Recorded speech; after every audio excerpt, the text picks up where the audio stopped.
There is a place on Earth so remote that almost no one will ever stand on it. To reach it, you fly halfway around the world. Then you board a small boat and sail for a day and a half across open ocean, with nothing on the horizon in any direction.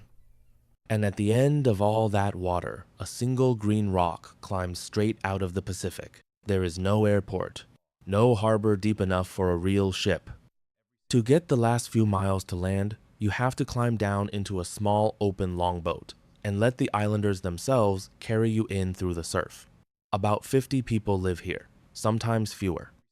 It is, by most measures, the most isolated inhabited place on the entire planet.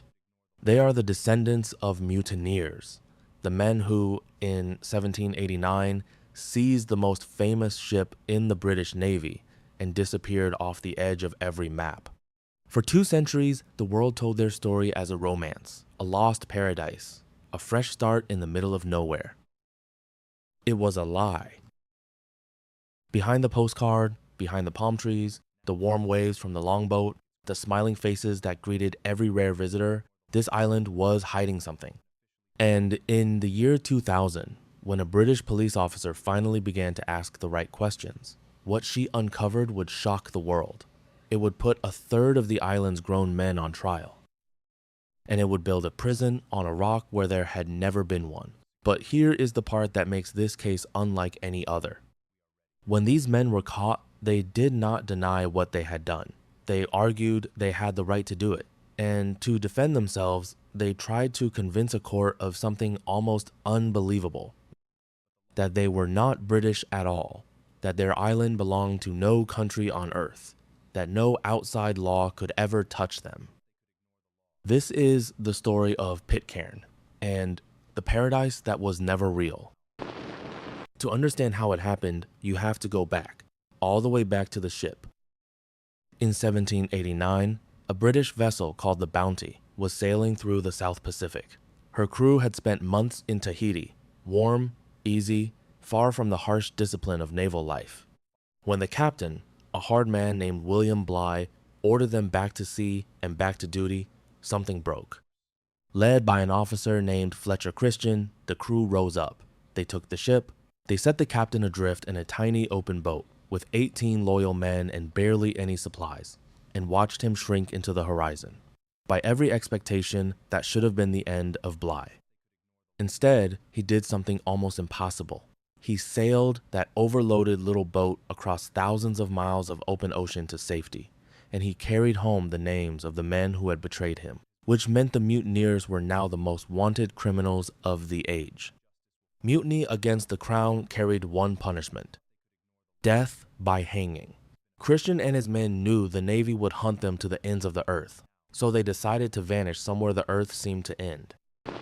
They found Pitcairn, a speck of volcanic rock wrongly marked on the maps, ringed by hundreds of miles of empty sea. They brought Tahitian women and a handful of Tahitian men with them. And then they did something final.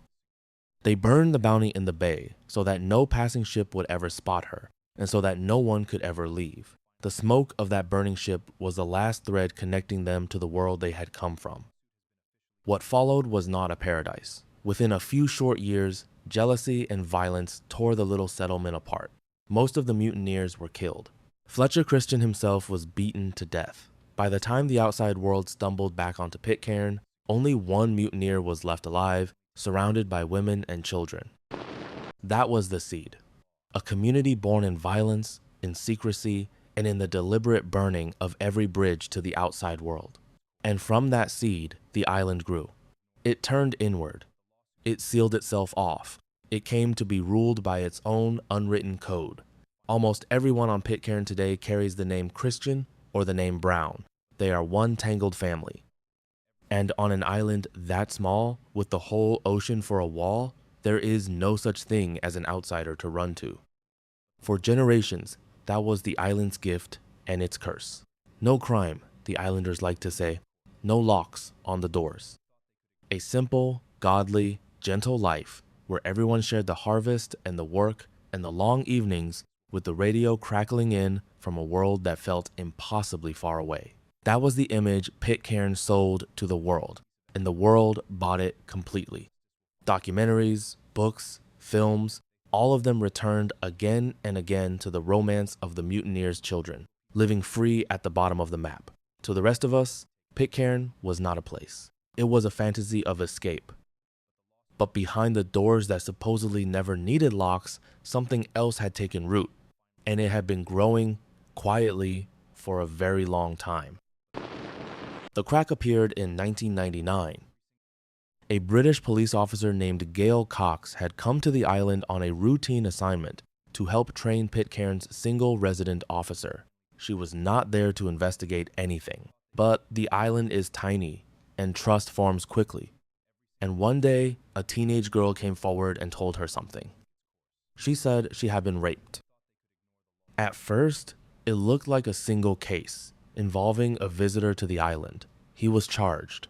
But as Gail Cox listened, the girl revealed something that did not fit the story of a peaceful paradise. She said this had not been the first time, and that the men who had hurt her were not outsiders at all.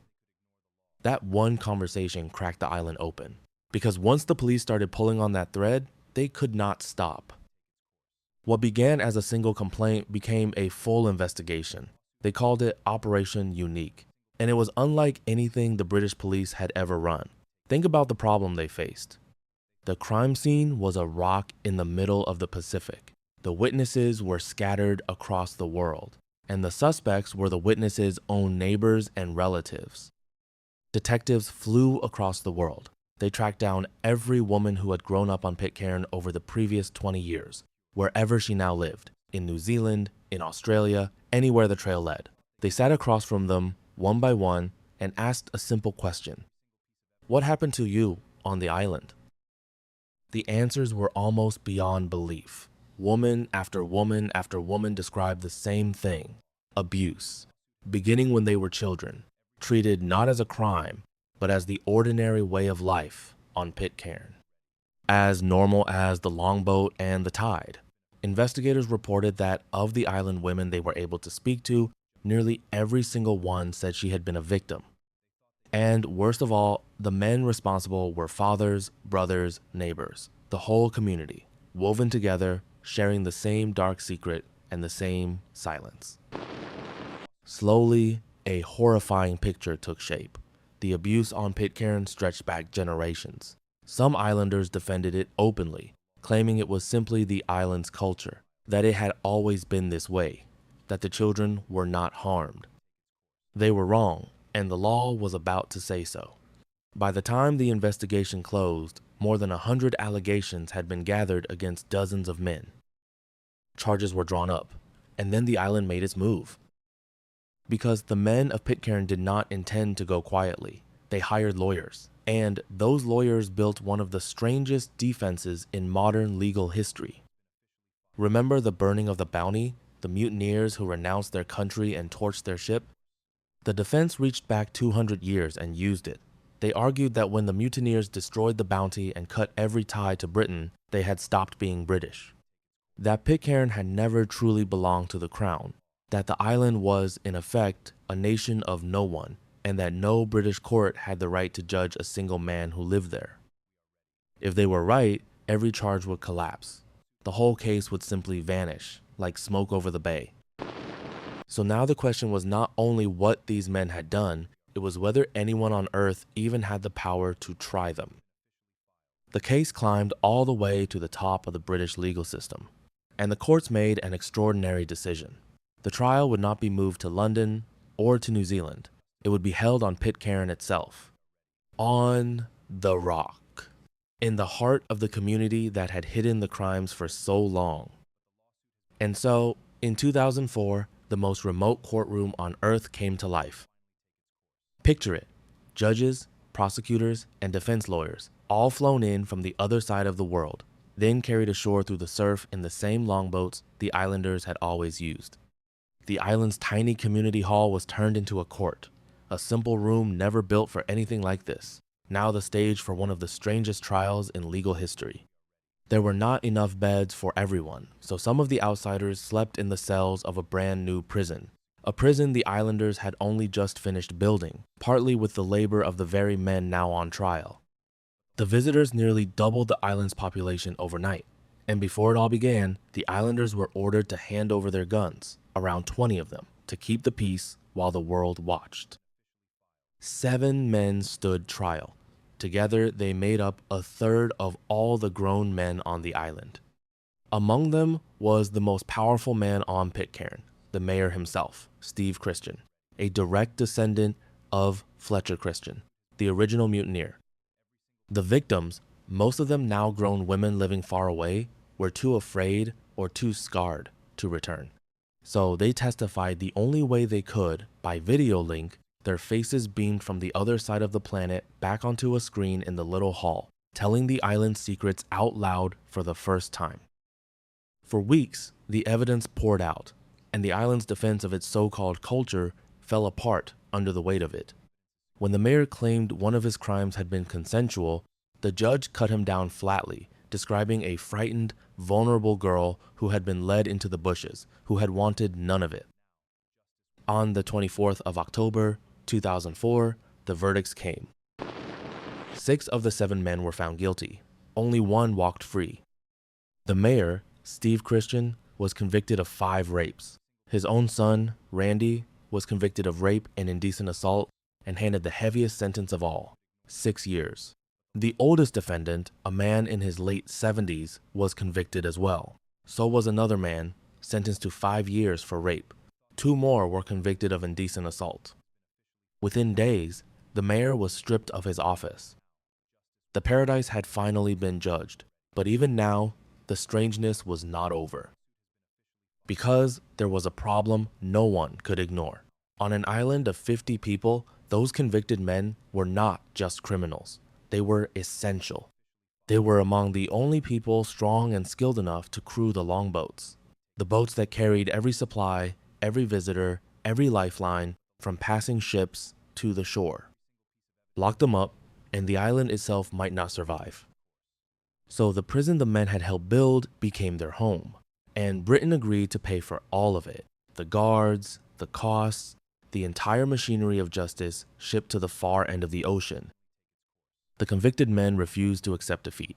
They appealed, clinging to the same argument that Britain had no right to rule them. The fight went all the way to the Privy Council in London, the highest court of appeal in the land.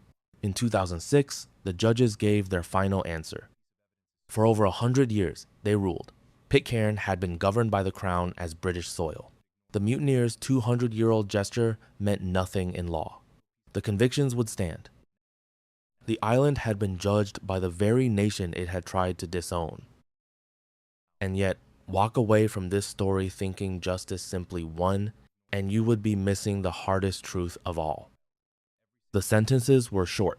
Some of the men were back home within a couple of years. Others served their time in that small prison on the hill and then walked back out into the same tight community, living among the same people, passing the same faces on the same few paths every single day. There was nowhere else for any of them to go. Some of the women who had spoken out found themselves shunned by their own community, blamed, as if the breaking of the silence had been the real crime, rather than the thing the silence had been hiding. For all the cameras and the courtrooms, the island's instinct to look away did not vanish overnight. The journalist who lived on Pitcairn through the entire trial wrote that the abuse there had been hidden, but never truly invisible. Everyone had known. Almost no one had spoken.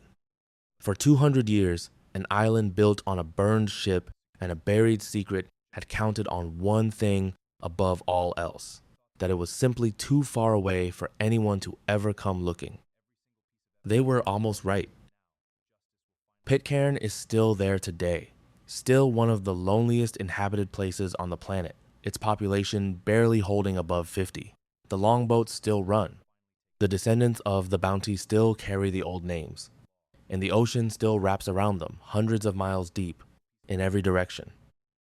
But the wall of distance that protected the island for 2 centuries is gone. The world came, finally, across all that water, and it found out exactly what the paradise had been hiding.